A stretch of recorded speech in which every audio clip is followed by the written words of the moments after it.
Segunda chance de falha, tratamento. Existe muita controvérsia no tratamento, existe muitos recursos no tratamento da condromalácia, muita coisa sem evidência científica, e como existe esse meio assim muito grande de informações, e a minha formação sempre foi muito mecanicista, né, e agradeço demais aos fisioterapeutas colegas meus nessa formação, principalmente os colegas da Santa Casa de São Paulo. O meu objetivo como médico é tirar a dor. Tá? O paciente que tem dor, a condromalácia, ela tem alguns sinais e sintomas. Então, dor, inchaço, crepitação, estalido, perda de massa muscular, sensação que tem alguma coisa querendo sair fora do lugar. Isso é típico da doença cartilaginosa. A gente vai examinar, faz os testes de compressão, vê que o paciente tem dor cartilaginosa, fecha o diagnóstico de condromalácia. Então, o tratamento, quando a pessoa tem dor, a gente não consegue progredir. Por quê? Porque, primeiro, a dor ela vai gerar o que a gente chama de biofeedback negativo. Ela vai fazer com que o seu cérebro leve menos fiozinho para ativar a sua musculatura em torno do joelho e no quadril.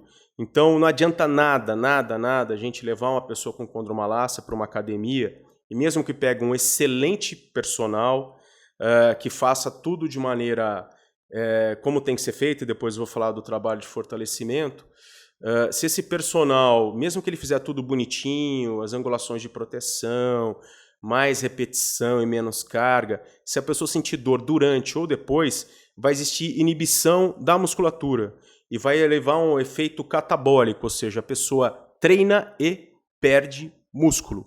Então, quem estiver assistindo agora esse podcast, pode me escrever aqui. Isso não é verdade. Vai para a academia, treina, sente dor, perde músculo. E às vezes o inchaço, que é gerado na articulação, piora mais ainda esse problema. Então, é o que eu falo, o primeiro passo é tirar a dor. Como que a gente tira a dor?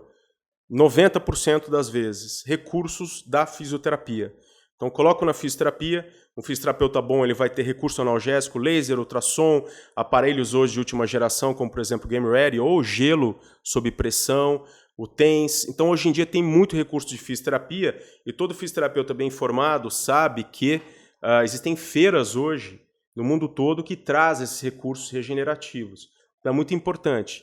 Analgesia na fisioterapia e eletroestimulação, que são aqueles eletrodos na musculatura da coxa para ativar a musculatura.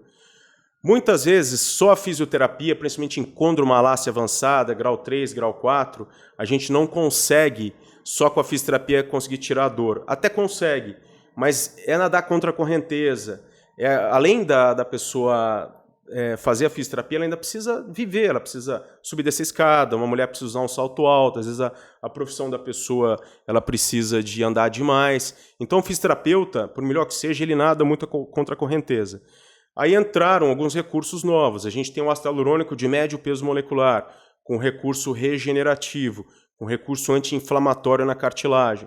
Tem infiltração com cortisona, por exemplo. Tem outras terapias experimentais que o paciente entra num protocolo de estudo, é considerado experimental no Brasil, existe o plasma rico em plaquetas. Esse ano, 2023, saiu um trabalho publicado pela Elisabetta Kohn, que é a pessoa que mais estuda PRP no mundo, mostrando evidência científica número 1 de alívio de dor e modificação de doença cartilaginosa com infiltração simples com plasma rico em plaquetas no joelho.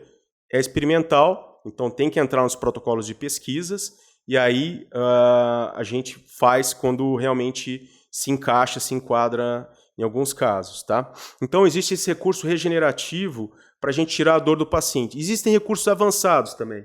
Então hoje em dia a dor está sendo muito estudada. A gente sabe que quando a pessoa sente dor e essa dor leva mais do que 3 meses, ela é cronificada. Ela passa a ser uma dor com uma exacerbação aqui no cérebro. Então hoje em dia existe a ponteira de radiofrequência pulsada, por exemplo. A gente leva o paciente para o centro cirúrgico, a gente aplica aquelas agulhinhas no joelho e a gente reseta a dor. Não é todo mundo que tem se submetido a isso daí. Eu diria que uns 1%, 2%, pessoas que têm a doença crônica e têm sinais de doença avançada e de dor crônica. Que sinais são esses? Pousa uma mosca no joelho, a pessoa sente dor. Existem alterações vasculares, a pele fica lisa, brilhante, a dor irradia, ela começa a alterar demais o humor da pessoa. Então, são pessoas que são candidatas a isso. Existe hoje um exagero na indicação desse procedimento. Eu vou dizer que eu levo 1 ou 2 pacientes por ano para o centro cirúrgico para fazer esse procedimento.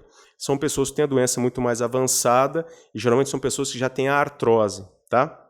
Então, o tratamento ele tem que ser muito bem ditado. Então, começa na fisioterapia, o fisioterapeuta ele vai ativando a musculatura, quando ele vê que o paciente não tem mais dor, ele já avança no trabalho de fortalecimento, começa a fazer exercícios avançados, até exercícios que a gente chama em medicina esportiva de exercícios pliométricos, né, que são aqueles exercícios de salto, aterrissagem, mudança brusca de direção, e aí ele vai passar para a terceira fase, que é a fase do trabalho de fortalecimento / retorno para o esporte. Lembrando que nessa fase de tratamento também é muito importante outros fatores.